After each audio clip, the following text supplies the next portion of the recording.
हाँ जी बाबा जी, क्या हाल चाल है आप सबका। मुझे आप लोग दीवान साहब बुला सकते हैं और ये है दीवान की सेंट्स। और आज हम लोग एक और रिव्यू के साथ वापस आ गए हैं। आज हम लोग रिव्यू करने वाले हैं प्योर एक्सेस बाय पाको रबान ईडीटी कॉन्सेंट्रेशन।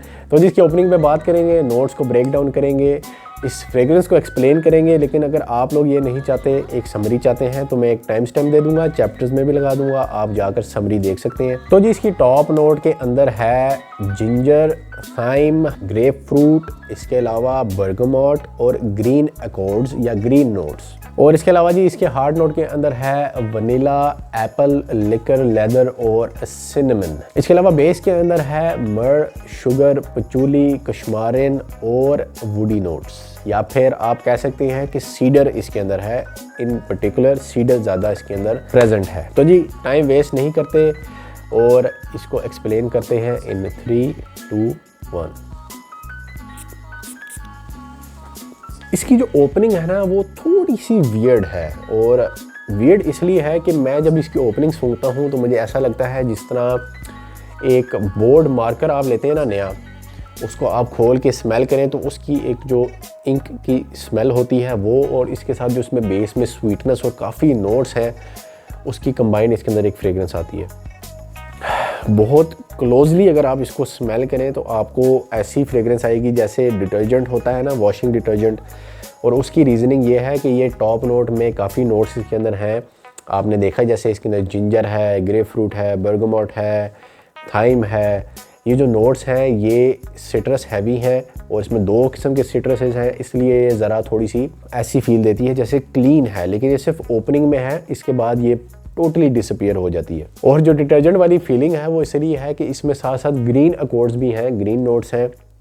और ग्रीन नोट्स जो हैं वो ज़्यादातर ये होते हैं, इसमें डिटर्जेंट में भी थोड़े बहुत डाले जाते हैं। और ग्रीन नोट्स को डिफ़ाइन करने का तरीका ये है कि आप एक्सपेक्ट ज़्यादा कर सकते हैं ग्रास और लीफी नोट्स, लेकिन वो बहुत ज़्यादा इसके अंदर प्रोमिनेंट नहीं है।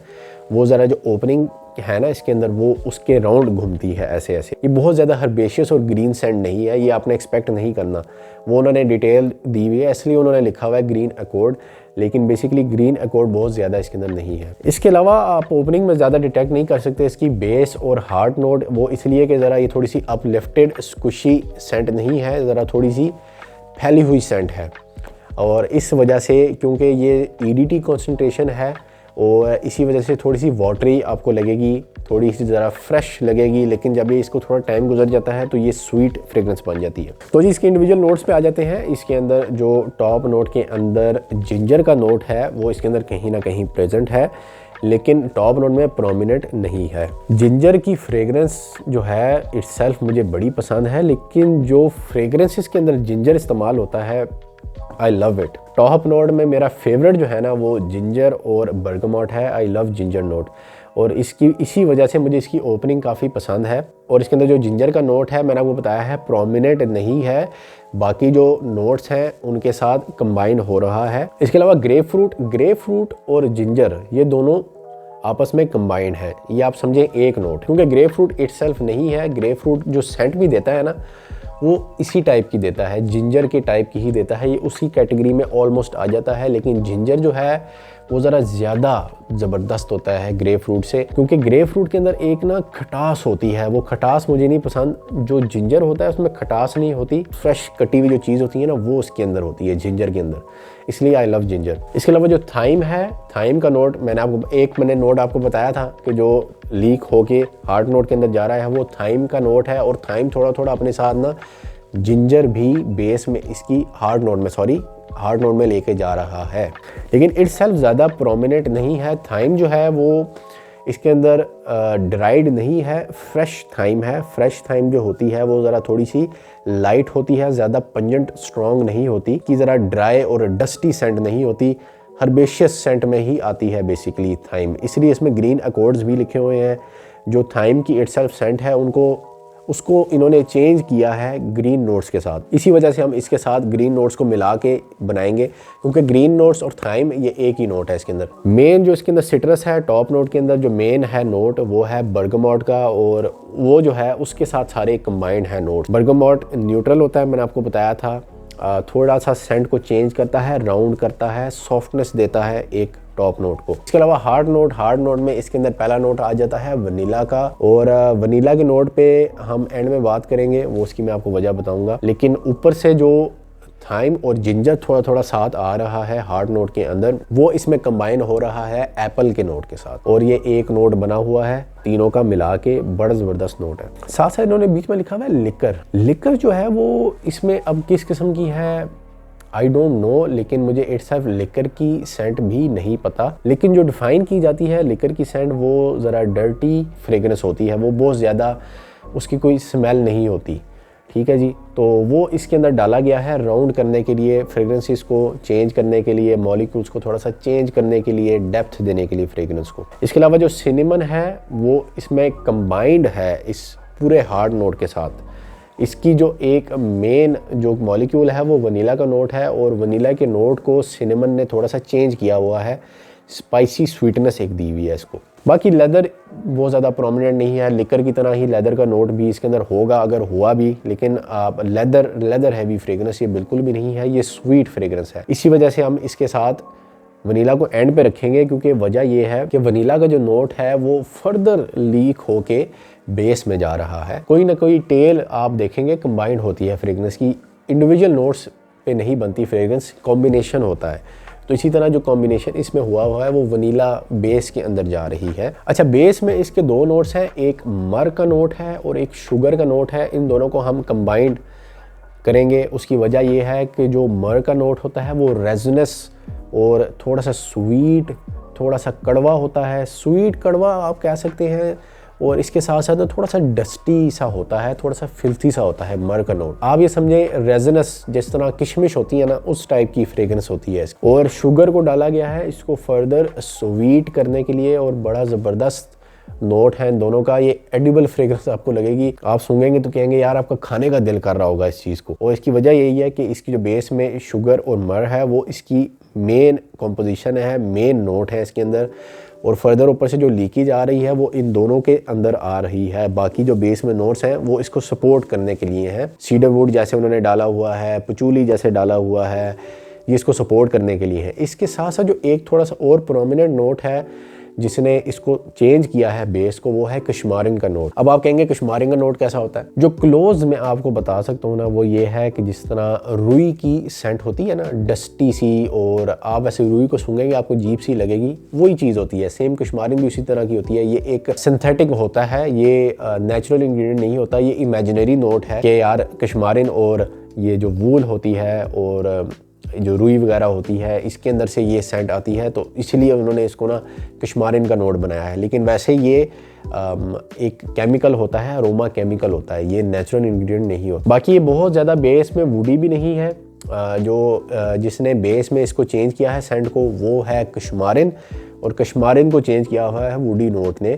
ये ऐसे देखें ना आप, मॉलिक्यूल्स टांके पे टांका जोड़ के बनाई जाती है, इसलिए काफ़ी कॉम्प्लेक्स काम होता है। तो इस वजह से बड़ा सोच समझ के इसको बनाना पड़ता है, इसलिए हर बंदा ना परफ्यूमर नहीं बन सकता। और अभी तक इसके अंदर जो है ना टॉप से नीचे तक ऐसे स्क्विशनेस आई हुई है थोड़ी बहुत, लेकिन ये वैसे थोड़ी सी ना ज़रा सेपरेट सी स्पेसी सेंट है, बहुत ज़्यादा स्क्विश्ड सेंट नहीं है। टॉप भी इसका अलहदा आपको फील होगा, इसके साथ साथ हार्ड नोट थोड़ा सा अलहदा फील होगा, और बेस अलहदा फील होगा। ये थोड़ी सी जिनकी कॉम्प्लेक्स नाक है उनको, लेकिन बाकी को ये ना बड़ी स्वीट, एडिबल और शुगरी, और जिस तरह ड्राइड नट्स होते हैं, ड्राइड जो फ्रूट होता है, ड्राई फ्रूट टाइप की सेंट आपको ये लगेगी। बड़ी ज़बरदस्त सेंट है। इसमें जो मेन ब्लॉक है कॉम्पोजिशन का, मेन जो फ्रेग्रेंस है वो इसके अंदर है जिंजर, थाइम, वनीला, मर, शुगर। इसके साथ साथ ये जो एक ब्लॉक के इर्द गिर्द जो फ्रेग्रेंसेस घूम रही हैं वो ज़रा डर्टी सेंट्स हैं, ताकि इसको बैलेंस किया जाए, वरना ये बहुत स्वीट हो जाएगी, अल्ट्रा स्वीट, करंट लगने लग जाएगा, लगा के चमूने भी लड़ जाएंगे रात। इस वजह से ये बाकी सेंट्स डाली गई हैं जो इसके गिर्द घूम रही हैं, इसको जो है ना ओवर बेरिंग होने से बचा रही है इस सेंट। जो बाकी रिवॉल्विंग नोट्स इसके अंदर हैं वो है सीडर वुड का नोट, इसके साथ साथ लिकर का नोट, पचूली का नोट, कश्मारिन का नोट। ये एक आउटलाइन है इस मेन फ्रेग्रेंस के बाहर, एक आउटलाइन है इसकी। थोड़े से स्पाइसी नोट्स इसके अंदर हैं बिल्कुल, क्योंकि आप देखें इसके अंदर थाइम है, थाइम के साथ साथ सिनेमन भी है, और बेस में सीडर भी है, तो ये ज़रा थोड़ी सी ना स्पाइसी ज़रा टच देती है, लेकिन ज़बरदस्त, बहुत ज़्यादा स्पाइसी नहीं है। ठीक है जी, इसके साथ साथ इसकी समरी पे आ जाते हैं। तो जी इसकी सेंट प्रोफाइल अगर मैं डिफ़ाइन करूँ तो स्वीट, स्पाइसी, ज़्यादातर शुगरी, एडिबल है, रेजिनस सेंट है। अब रेजिनस क्या होता है? जिस तरह किशमिश है, जिस तरह इंजीर की सेंट है, आप ड्राई फ्रूट सेंट एक समझें। एक ड्राई फ्रूट रेजिनस सेंट है, स्वीटनेस है और साथ साथ स्पाइसीनेस है जो इसके गिर्द घूम रही है, इसको फ्रेग्रेंस बनाने के लिए, बहुत ज़्यादा स्वीट करने के लिए नहीं। बाकी इसके अलावा ज़्यादा वुडी नहीं है और ज़्यादा ग्रीन हर्बेशियस सेंट भी नहीं है। इसके साथ साथ इसका सीज़न मुझे ये लगता है कि ये ज़्यादातर जो है ना स्प्रिंग और विंटर की सेंट है, और इसके अलावा समर में अगर लगानी है, हाई हीट में आप इसको नहीं लगा सकते, ये ज़रा थोड़ी सी ज़्यादा स्वीट है। तो ये जो बेस्ट टाइम है इसका शाइन करने का वो विंटर के अंदर है। विंटर और स्प्रिंग में ये सबसे अच्छी चलती है। इसके अलावा समर्स में अगर आपने इसको अप्लाई करना है तो कम लगाएं, और इसके साथ साथ अगर आप इसको ज़रा थोड़े से कोल्डर वेदर, जो समर में ज़रा थोड़े से ठंडा टाइम आता है जब बारिश हुई हो ताज़ी, तब आप इसको लगा सकते हैं। इसके अलावा हाई हीट के लिए इसको आप ना यूज़ करें, क्योंकि ये काफ़ी सिंथेटिक है, पाको रबान ने बनाई हुई है, ऊपर से है भी ईडीटी, तो ये ना तंग करेगी बहुत ज़्यादा आपको समर में, हाई हीट के लिए नहीं है। इसके अलावा इसकी लॉन्जेविटी बहुत ज़्यादा अच्छी नहीं है। अगर आप मेरा प्रोसीजर फॉलो करेंगे, जो कि मैं वीडियो आपको लगा दूंगा ऊपर, आप देख सकते हैं। इसके साथ साथ मैं एक और वीडियो इस पर इन डेप्थ बनाऊंगा, टिप्स कि आप फ्रेगरेंस को कैसे लॉन्ग लास्टिंग और ज़्यादा कर सकते हैं। तो अगर आप मेरा प्रोसीजर फॉलो करेंगे तब ये आपको 6 to 7 आवर्स दे देगी, जिसमें ये 2 to 3 आवर्स अच्छी प्रोजेक्शन देगी। बाकी ये स्किन के करीब रहने वाली सेंट है, इंटीमेट सेंट है। अगर आप इसको गले में लेंगे तब उसको आएगी, बहुत ज़्यादा प्रोजेक्ट करने वाली सेंट नहीं है। जो इसकी प्रोजेक्शन होती है वो अर्ली होती है, 2 to 3 आवर्स ये अर्ली प्रोजेक्ट बहुत मैसिव करती है, उसमें ये रूम फिल भी कर सकती है इन विंटर्स। ठीक है जी, लेकिन अगर आप मेरा प्रोसीजर फॉलो नहीं करते तो आप इसकी जो लॉन्जेविटी है वो एक्सपेक्ट कर सकते हैं 4 to 5 आवर्स, इससे ज़्यादा नहीं आप एक्सपेक्ट कर सकते। बहुत ज़्यादा लॉन्ग लास्टिंग नहीं है। ईडीटी होने की वजह से ये जल्दी डिसिपेट कर जाती है एयर में। और अगर इसकी ऑयल की कंसंट्रेशन की मैं बात करूँ तो मुझे लगता है इसमें तकरीबन 9% ऑयल की कंसंट्रेशन है, बहुत ज़्यादा ऑयल नहीं है। अल्कोहल हैवी है ये फ्रेग्रेंस, 9 to 11% ऑयल होगा, बहुत ज़्यादा ऑयल इसके अंदर नहीं होगा, बहुत ज़्यादा ऑयली नहीं है ये सेंट। अच्छा जी, डेमोग्राफ ये ज़रा थोड़ा सा ना यंगर साइड पे आती है। ये जो एजेड लोग हैं 38 अबव, 40 अबव, उनको ये ज़्यादा सूट नहीं करेगी। ज़रा थोड़ी सी प्लेफुल सेंट है। आपकी जो 18 अबव, 20 अबव एज है उनको ये बड़ा अच्छा सूट करेगी। इसके अलावा इवेंट्स में यूज़ हो सकती है, और आप इसको विंटर्स में कैजुअल सेंट तो नहीं कह सकते, लेकिन ऑफिस वेयरिंग सेंट और कहीं बाहर जाने के लिए, घर में कच्चे बनियान में बैठ के लगाने के लिए ये नहीं है, ज़रा थोड़ा सा बाहर जाने के लिए है। और लोग कहते हैं डेट नाइट तो इधर होती नहीं, लेकिन डिनर्स वगैरह के लिए बहुत ज़बरदस्त सेंट है। मैं अगर इसको पर्सनली यूज़ करूँ तो मैं विंटर्स में अगर बाहर जा रहा हूँ, या फिर अगर मैं विंटर्स में दिन में भी बाहर जा रहा हूँ तो तब मैं इसको यूज़ करूँगा। ये लेकिन ज़रा थोड़ी सी नाइट साइड पे सूट करती है विंटर्स में बाहर जाने के लिए। तो versatility is not super high. ठीक है, आप इसको लगा के स्कूल कॉलेज जा सकते हैं, लेकिन ये उस टाइप की नहीं है। ये ज़रा थोड़ी सी ना सोफिस्टिकेटेड, स्वीट और रोमांटिक सेंट है। ठीक है जी, अब आप समझ जाएंगे रोमांटिक से सारा कुछ, और लेडीज़ को बहुत पसंद है ये, बहुत ज़्यादा। तो अगर आप में से कोई ये चाह रहा है तो आप ये ले सकते हैं। प्राइस बड़ी ज़बरदस्त है, इस वजह से मैं रेकमेंड करूँगा कि ये आप ले सकते हैं फॉर दिस पर्पज़ ओनली। इसकी प्राइस जो अल-फतेह पे मैंने देखी है, और मैं आप लोगों को रेकमेंड करूँगा कि अगर आप लोग पाकिस्तान में परचेज़ कर रहे हैं तो अल-फतेह से कोशिश करें, वहाँ से कर लें।